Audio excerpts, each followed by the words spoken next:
ಆ ಗಂಗಾವಳಿ ನದಿಯಲ್ಲಿ ಯಾವಾಗ ಇಂಥದ್ದೊಂದು ದುರಂತ ಆಯಿತು, ಗುಡ್ಡ ಕುಸಿದು ಮಣ್ಣೆಲ್ಲ ಜರುಗಿ ಆ ಪ್ರಾಣಹಾನಿ ಆದಾಗ್ಲಿಂದಲೂ ಕೂಡ ಆ ಸ್ಥಳದಲ್ಲೇ ಇದ್ದು ಅಲ್ಲಿನ ಪರಿಸ್ಥಿತಿಯನ್ನ ತಿಳಿಸ್ತಾ ನಾಗೇಂದ್ರ ಬಾಬು ಅವರು ಇನ್ನೂ ಕೂಡ ಅಲ್ಲೇ ಇದ್ದು ಗ್ರೌಂಡ್ ರಿಪೋರ್ಟ್ ಅನ್ನು ನೀಡ್ತಾ ಇದ್ದಾರೆ. ಅಗೈನ್ ಈಗ ನಾಗೇಂದ್ರ ಬಾಬು ನಮ್ಮ ಜೊತೆಯಲ್ಲಿ ನೇರ ಸಂಪರ್ಕದಲ್ಲಿದ್ದಾರೆ. ನಾಗೇಂದ್ರ ಬಾಬು, ಈಶ್ವರ ಮಲ್ಪೆ ಅವರು ಯಾವಾಗ ಈ ಆಪರೇಷನ್ಗೆ ಅಥವಾ ಈ ರೆಸ್ಕ್ಯೂ ಆಪರೇಷನ್ಗೆ ಬಂದ್ರು ಆದಷ್ಟು ಬೇಗ ನಾಪತ್ತೆ ಆದವರ ಸುಳಿವು ಸಿಗುತ್ತೆ ಅಂತಿತ್ತು. ಆದರೆ ಎಷ್ಟು ಕಷ್ಟ ಇದೆ ಅಂತ ಹೇಳಿದ್ರೆ ಆ ರಕ್ಷಣಾ ಕಾರ್ಯಾಚರಣೆ ಅವರೇ ಬಾಯ್ಬಿಟ್ಟು ಹೇಳ್ತಾರೆ. ಇವತ್ತು ಏನು ನಡೀತಾ ಇದೆ ರಕ್ಷಣಾ ಕಾರ್ಯಾಚರಣೆ, ಹೇಗಿದೆ ಸದ್ಯದ ಪರಿಸ್ಥಿತಿ, ಇವತ್ತೇನಾದರೂ ಸುಳಿವು ಸಿಗಬಹುದಾ ನಾಪತ್ತೆ ಆದವ್ರದ್ದು? ನಾಗೇಂದ್ರ ಬಾಬು. ರಂಜಿತ್, ನೋಡಿ, ಅದೇ ಒಂದು ಹೋಪ್ಸ್ನ ಆಧಾರದಲ್ಲಿ ಇವತ್ತು ಕೂಡ ಕಾರ್ಯಾಚರಣೆಗೆ ಧುಮುಕಿದ್ದಾರೆ. ಇವತ್ತು ಕೂಡ ಮುಳುಗು ತಜ್ಞಾಗಿರುವಂಥ ಈಶ್ವರ್ ಮಲ್ಪೆ ಅವರು ಖುದ್ದು ಇವತ್ತು ತಮ್ಮ ತಂಡದೊಂದಿಗೆ ಗಂಗಾವಳಿ ನದಿಗೆ ತೆರಳಿದ್ದಾರೆ. ಅಲ್ಲಿ ಅವರು ಕಾರ್ಯಾಚರಣೆಯನ್ನು ಆರಂಭ ಕೂಡ ಮಾಡಿದ್ದಾರೆ. ನೆನ್ನೆ ಇಡೀ ದಿನ ಕಾರ್ಯಾಚರಣೆಯನ್ನು ಮಾಡಿದಂಥ ಸಂದರ್ಭದಲ್ಲಿ ಬಹಳಷ್ಟು ಆತಂಕಗಳು ಅವರಿಗೆ ಎದುರಾಗಿತ್ತು, ಅಡಕುಗಳು ಕೂಡ ಎದುರಾಗಿತ್ತು. ಯಾಕಂತಂದರೆ ನೋಡಿ, ಅಲ್ಲಿ ಅಷ್ಟು ಸುಲಭವಾದ ಕಾರ್ಯಾಚರಣೆ ಅಲ್ಲ. ಡೇ ಒನ್ನಿಂದಲೂ ಕೂಡ ನಾವು ಇದರ ಬಗ್ಗೆ ಮಾಹಿತಿಯನ್ನು ಕೊಡ್ತಾ ಬರ್ತಿದ್ದೀವಿ. ನೋಡಿ, ಯಾವುದೇ ಇಲ್ಲಿ ಒಂದು ಘಟನೆ ಆದಾಗ ಆ ಸಂದರ್ಭದಲ್ಲಿ ಆ ಜಾಗದಲ್ಲಿ ಹೇಗೆಲ್ಲ ಆಗುತ್ತೆ ಅನ್ನೋದ್ರ ಬಗ್ಗೆ ಒಂದಷ್ಟು ಪ್ಲಾನಿಂಗ್ಗಳಿರುತ್ತೆ. ಆ ಪ್ಲಾನಿಂಗ್ನ ಆಧಾರದಲ್ಲಿ ಪ್ರಮುಖವಾಗಿ ಅಲ್ಲಿ ನಾವು ಗಮನಿಸಬೇಕಾಗಿರುವಂಥದ್ದು ನೀರು ಎಷ್ಟು ಸ್ಪೀಡಾಗಿ ಹರಿಯುತ್ತೆ, ಜೊತೆಗೆ ಎಷ್ಟು ಅಲ್ಲಿ ಪ್ರಮುಖವಾಗಿ ಅಡಕುಗಳು ಉಂಟಾಗುತ್ತೆ ಅನ್ನೋದನ್ನು ಅಲ್ಲಿ ಸ್ಪಷ್ಟವಾಗಿ ಗಮನಿಸ್ತಾ ಹೋಗ್ತಾ ಇದ್ವಿ. ಸೊ ಪ್ರಮುಖವಾಗಿ ಅಲ್ಲಿ ನಾವು ನೋಡಿದಾಗ ನೋಡಿ, ಅಲ್ಲಿ ಗಂಗಾವಳಿ ನದಿ ಹರಿತಾ ಇರುತ್ತೆ. ಗಂಗಾವಳಿ ನದಿ ಹರಿಯುವಂಥ ಸಂದರ್ಭದಲ್ಲಿ ಪ್ರಮುಖವಾಗಿ ಆ ಒಂದು ಜಾಗದಲ್ಲಿ ತುಂಬ ಸ್ಪೀಡಾಗಿ ಹರಿತಾ ಇರುತ್ತೆ. ಆ ಒಂದು ಹರಿತಾ ಇರುವಂಥ ನದಿಯ ಸ್ಪೀಡ್ನಲ್ಲಿ ಕಾರ್ಯಾಚರಣೆ ಮಾಡೋದು ಅಷ್ಟು ಸುಲಭದ ಕೆಲಸ ಆಗಿರಲಿಲ್ಲ. ಹಾಗಾಗಿ ಪ್ರಮುಖವಾಗಿ ನೇವಿ ತಂಡ ಬಂದಿತ್ತು, ಒಂದಷ್ಟು ಸ್ಥಳೀಯ ಮೀನುಗಾರರನ್ನು ಕೂಡ ಕರೆಸಿಕೊಳ್ಳಲಾಗಿತ್ತು. ಅದರ ಜೊತೆಗೆ ಆರ್ಮಿ ತಂಡವನ್ನು ಕೂಡ ಕರೆಸಿಕೊಂಡು ರಡಾರ್ನ ಮೂಲಕ, ಸೋನಾರ್ ಟೀಮ್ನ ಮೂಲಕ ಅಲ್ಲಿ ಒಂದಷ್ಟು ಕಾರ್ಯಾಚರಣೆಗಳನ್ನು ಮಾಡುವಂಥ ಕೆಲಸವನ್ನು ಕೂಡ ಮಾಡ್ತಾಯಿದ್ರು. ಸೊ ಇದೆಲ್ಲವನ್ನು ಕೂಡ ಗಮನಿಸಿದಾಗ ಮುಳುಗು ತಜ್ಞಾಗಿರುವಂಥ ಈಶ್ವರ್ ಮಲ್ಪೆ ಅವರು ಕೂಡ ಬರ್ತಾರೆ. ಆ ಈಶ್ವರ್ ಮಲ್ಪೆ ಅವರು ಕೂಡ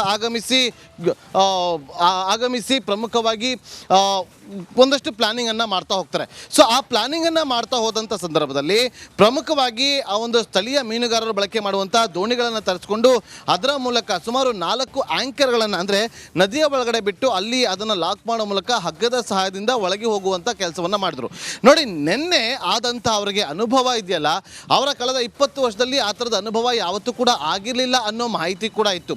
ಸೊ ಹಾಗಾಗಿ ಪ್ರಮುಖವಾಗಿ ನೋಡಿ, ಅವರು ಅಲ್ಲಿ ಆಲದ ಮರ ಇತ್ತು ಅಂತೇಳಿ ನಿನ್ನೆ ಶಾಸಕರಾಗಿರುವಂಥ ಸತೀಶ್ ಚೈಲ್ ಅವರು ಈ ಮಾತನ್ನು ಹೇಳ್ತಾ ಇದ್ರು.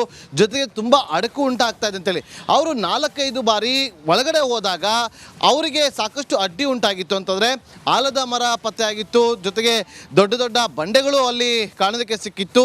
ಕೇವಲ ಈಶ್ವರ್ ಮಲ್ಪೆ ಅವರು ಮಾತ್ರ ಒಳಗಡೆ ಹೋಗ್ತಾ ಇರುವಂಥ ಹಿನ್ನೆಲೆಯಲ್ಲಿ ಎಲ್ಲೋ ಒಂದು ಕಡೆ ಅವರಿಗೆ ಸಹಾಯಕ್ಕೆ ಒಬ್ಬರು ಜೊತೆಯಲ್ಲಿ ಹೋದರೆ ತುಂಬ ಉತ್ತಮ ಅನ್ನೋದು ಕೂಡ ಅಲ್ಲಿ ಅನ್ನಿಸ್ತಾ ಇತ್ತು. ಹಾಗಾಗಿ ಆ ಜಾಗದಲ್ಲಿ ಶಾಸಕರಾಗಿರುವಂಥ ಸತೀಶ್ ಚೈಲ್ ಅವರಿದ್ದರು, ಅದರ ಜೊತೆಯಲ್ಲಿ MLA ಆಗಿರುವಂಥ ಸತೀಶ್ ಚೈಲ್ ಹಾಗೆ SP ಆಗಿರುವಂಥ ನಾರಾಯಣವರು ಅವರ ಜೊತೆಯಲ್ಲಿ ಹೋಗಿ ಅವರಿಗೆ ಧೈರ್ಯವನ್ನು ತುಂಬುವಂಥ ಕೆಲಸವನ್ನು ಕೂಡ ಮಾಡ್ತಾ, ಅವರಿಗೆ ಗೈಡನ್ನು ಮಾಡ್ತಾ, ಅವರಿಗೆ ಒಂದಷ್ಟು ಕಾರ್ಯಾಚರಣೆಗೆ ಸಹಾಯವನ್ನು ಕೂಡ ಮಾಡ್ತಾಯಿದ್ರು.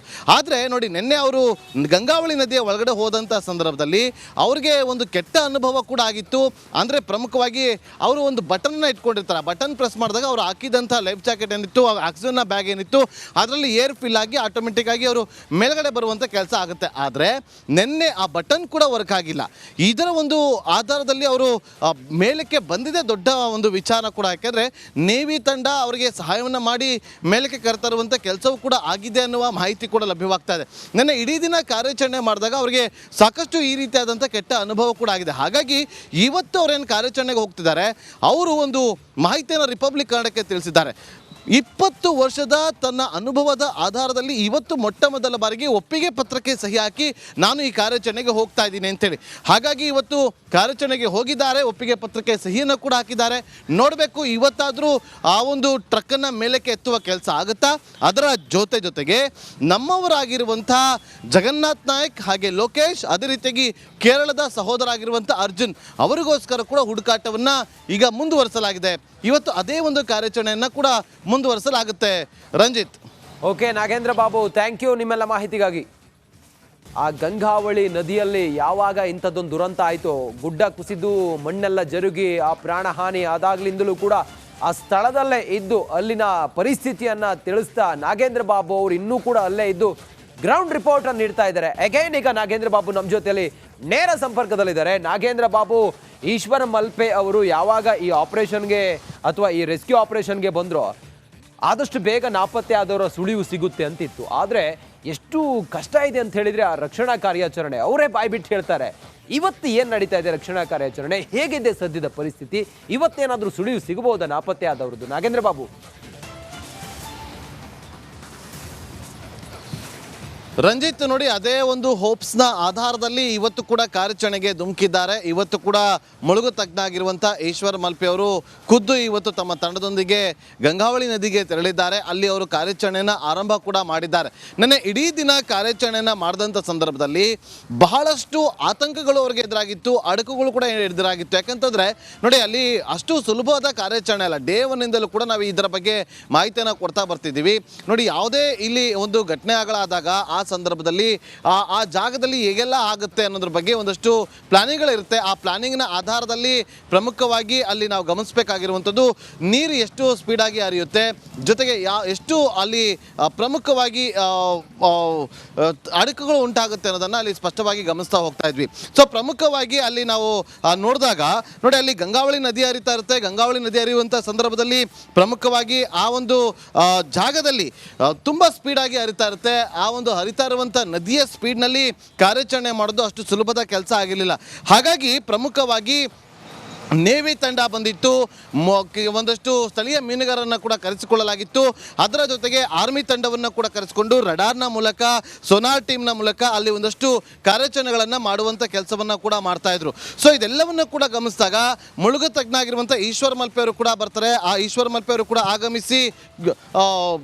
ಆಗಮಿಸಿ ಪ್ರಮುಖವಾಗಿ ಒಂದಷ್ಟು ಪ್ಲಾನಿಂಗನ್ನು ಮಾಡ್ತಾ ಹೋಗ್ತಾರೆ. ಸೊ ಆ ಪ್ಲಾನಿಂಗನ್ನು ಮಾಡ್ತಾ ಹೋದಂಥ ಸಂದರ್ಭದಲ್ಲಿ ಪ್ರಮುಖವಾಗಿ ಆ ಒಂದು ಸ್ಥಳೀಯ ಮೀನುಗಾರರು ಬಳಕೆ ಮಾಡುವಂಥ ದೋಣಿಗಳನ್ನು ತರಿಸ್ಕೊಂಡು ಅದರ ಮೂಲಕ ಸುಮಾರು 4 ಆ್ಯಂಕರ್ಗಳನ್ನು ಅಂದರೆ ನದಿಯ ಒಳಗಡೆ ಬಿಟ್ಟು ಅಲ್ಲಿ ಅದನ್ನು ಲಾಕ್ ಮಾಡೋ ಮೂಲಕ ಹಗ್ಗದ ಸಹಾಯದಿಂದ ಒಳಗೆ ಹೋಗುವಂಥ ಕೆಲಸವನ್ನು ಮಾಡಿದ್ರು. ನೋಡಿ, ನಿನ್ನೆ ಆದಂಥ ಅವರಿಗೆ ಅನುಭವ ಇದೆಯಲ್ಲ, ಅವರ ಕಳೆದ 20 ವರ್ಷದಲ್ಲಿ ಆ ಥರದ ಅನುಭವ ಯಾವತ್ತೂ ಕೂಡ ಆಗಿರಲಿಲ್ಲ ಅನ್ನೋ ಮಾಹಿತಿ ಕೂಡ ಇತ್ತು. ಸೊ ಹಾಗಾಗಿ ಪ್ರಮುಖವಾಗಿ ನೋಡಿ, ಅವರು ಅಲ್ಲಿ ಆಲದ ಮರ ಇತ್ತು ಅಂತೇಳಿ ನಿನ್ನೆ ಶಾಸಕರಾಗಿರುವಂಥ ಸತೀಶ್ ಚೈಲ್ ಅವರು ಈ ಮಾತನ್ನು ಹೇಳ್ತಾ ಇದ್ರು. ಜೊತೆಗೆ ತುಂಬ ಅಡಕು ಉಂಟಾಗ್ತಾ ಇದೆ ಅಂತೇಳಿ ಅವರು 4-5 ಬಾರಿ ಒಳಗಡೆ ಹೋದಾಗ ಅವರಿಗೆ ಸಾಕಷ್ಟು ಅಡ್ಡಿ ಉಂಟಾಗಿತ್ತು. ಅಂತಂದರೆ ಆಲದ ಮರ ಪತ್ತೆ ಆಗಿತ್ತು, ಜೊತೆಗೆ ದೊಡ್ಡ ದೊಡ್ಡ ಬಂಡೆಗಳು ಅಲ್ಲಿ ಕಾಣೋದಕ್ಕೆ ಸಿಕ್ಕಿತ್ತು. ಕೇವಲ ಈಶ್ವರ್ ಮಲ್ಪೆ ಅವರು ಮಾತ್ರ ಒಳಗಡೆ ಹೋಗ್ತಾ ಇರುವಂಥ ಹಿನ್ನೆಲೆಯಲ್ಲಿ ಎಲ್ಲೋ ಒಂದು ಕಡೆ ಅವರಿಗೆ ಸಹಾಯಕ್ಕೆ ಒಬ್ಬರು ಜೊತೆಯಲ್ಲಿ ಹೋದರೆ ತುಂಬ ಉತ್ತಮ ಅನ್ನೋದು ಕೂಡ ಅಲ್ಲಿ ಅನಿಸ್ತಾ ಇತ್ತು. ಹಾಗಾಗಿ ಆ ಜಾಗದಲ್ಲಿ ಶಾಸಕರಾಗಿರುವಂಥ ಸತೀಶ್ ಚೈಲ್ ಅವರಿದ್ದರು, ಅದರ ಜೊತೆಯಲ್ಲಿ MLA ಆಗಿರುವಂಥ ಸತೀಶ್ ಚೈಲ್ ಹಾಗೆ SP ಆಗಿರುವಂಥ ನಾರಾಯಣವರು ಅವರ ಜೊತೆಯಲ್ಲಿ ಹೋಗಿ ಅವರಿಗೆ ಧೈರ್ಯವನ್ನು ತುಂಬುವಂಥ ಕೆಲಸವನ್ನು ಕೂಡ ಮಾಡ್ತಾ, ಅವರಿಗೆ ಗೈಡನ್ನು ಮಾಡ್ತಾ, ಅವರಿಗೆ ಒಂದಷ್ಟು ಕಾರ್ಯಾಚರಣೆಗೆ ಸಹಾಯವನ್ನು ಕೂಡ ಮಾಡ್ತಾಯಿದ್ರು.